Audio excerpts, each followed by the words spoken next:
이 말씀이 얼마나 우리에게 큰 복인지 모릅니다. 하나님께서 우리의 하나님이 되신다는 것, 우리의 하나님이 되시려고 저와 여러분을 선택하시고 하나님의 자녀, 하나님의 백성 되게 하신 것, 세상 그 어떤 신분이나 권세보다 영광스러운 일입니다. 그러나 이 약속은 약적 관계 속에서 나온 것입니다. 무엇보다 하나님이 성도 안에 거하신다는 것은 감정적인 느낌이 아니라 새 언약에 약속되고 내 법이 너희 속에 기록되고 또한 내 영이 너희 안에 거한다는 그 약속들이, 그 언약이 이제 성취되었다는 거죠. 생명의 말씀이신 그 아들을 보내셨고 그의 영을 새 언약의 백성들에게 보내셨습니다. 이제 말씀과 승리로 친히 너희 안에 내주하여서 활동하고 계시겠다는 것입니다.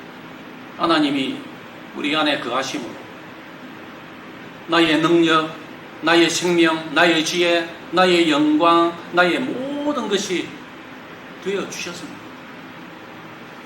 하나님이 우리 안에 거하심으로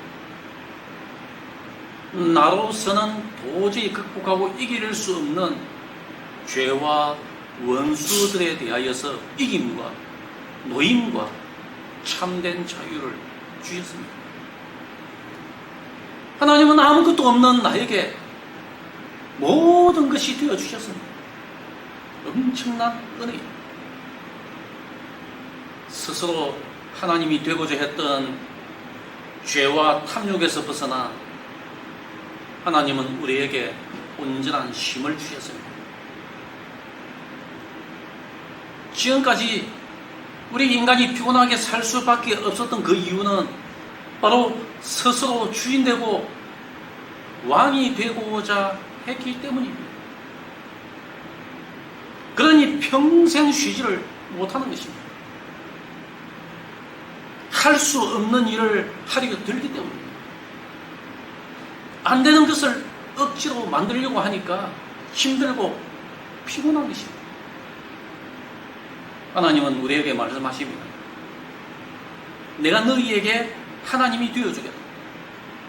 내가 너희 안에 거하여서 너희에게 쉼을 주겠다.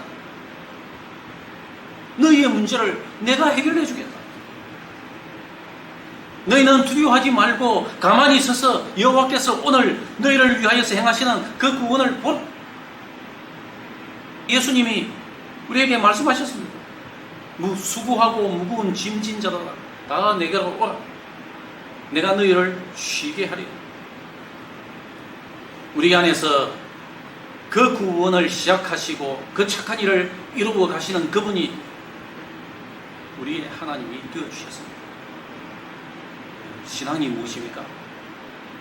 그 사실을 인정하고 그분 안에서 쉬는 법을 이제 배우는 것입니다. 예수님이 우리를 부르실 때에 힘을 주시기 위해서 불러주셨습니다. 그분 안에서 쉬는 법을 배우지 못하면 그분의 일을 할 수가 없습니다.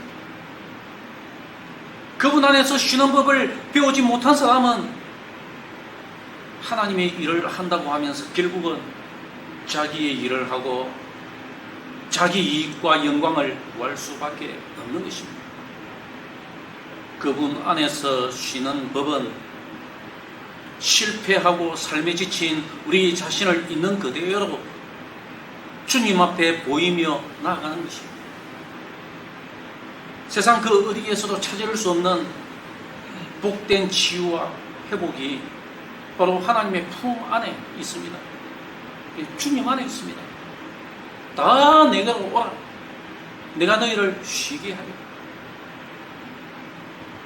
나는 너희의 하나님이 되고가 마음에 심겨진 씨앗이면 거기서 피어나는 향기 가득한 꽃이 바로 이제 너희는 내 백성이 되어졌다. 하나님이 우리의 하나님이 되시면 이제 우리는 그분의 백성이 되어진 것입니다. 그들 안에 심겨진 말씀과 내주하시는 성령을 통하여서 거듭난 백성, 주의 말씀에 순종하는 백성으로 주님 안에서 거듭난 것입니다. 오늘 본문에서 사도 요한은 그의 계명을 지키는 자는 그의 안에 거한다 하고 말한 이유가 여기 있습니다.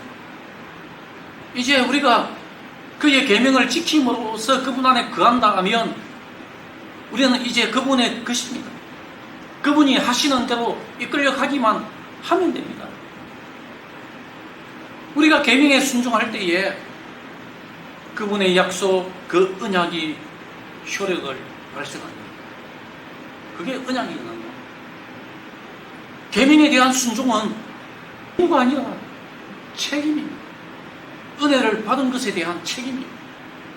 하나님의 백성이 된 것에 대한 책임입니다. 귀한 것을 지킬 책임이 있는 것입니다. 귀한 것을 주셨는데 함부로 취급하고 귀한 것으로 여기지 못하면 주신 분에 대한 무례함.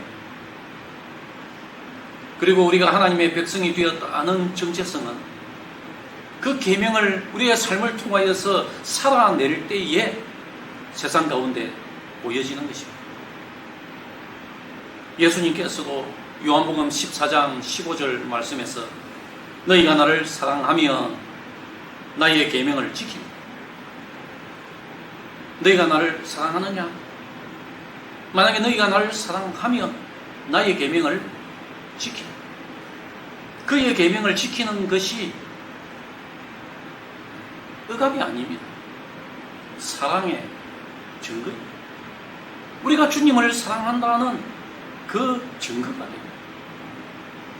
그래서 우리는 계명에 대한 순종을 통하여서 온 열방 앞에서 하나님의 백성이 되었고 사랑받는 존재가 되었다는 것을 자랑해야 하는 것입니다. 말과 입술로만 아니고 진실함과 그 행함을 통하여서 하는 것입니다. 계명에 대한 순종은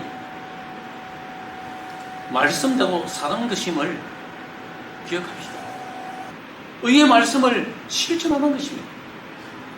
우리의 일상생활 속에서 성경이 요구하는 그 정의의 가치를 높이는 것입니다. 이 성경은 오래전에 우리에게 주신 하나님의 말씀입니다. 애굽에서 구원해 내신 그 백성들에게 주신 하나님의 말씀입니다.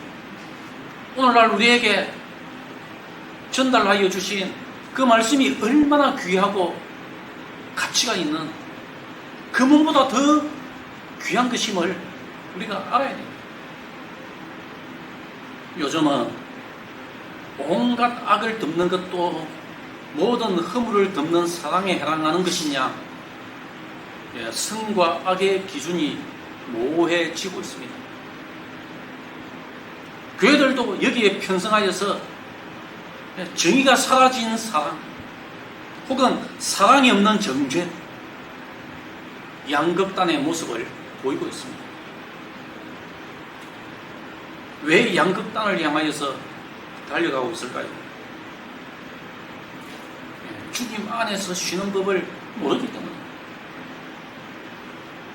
주님 안에서 충분히 쉬며 그분의 말씀을 곱씹으며 되뇌이며 그분의 뜻을 깊이 묵상하다 보면 하나님의 마음을 알게 됩니다.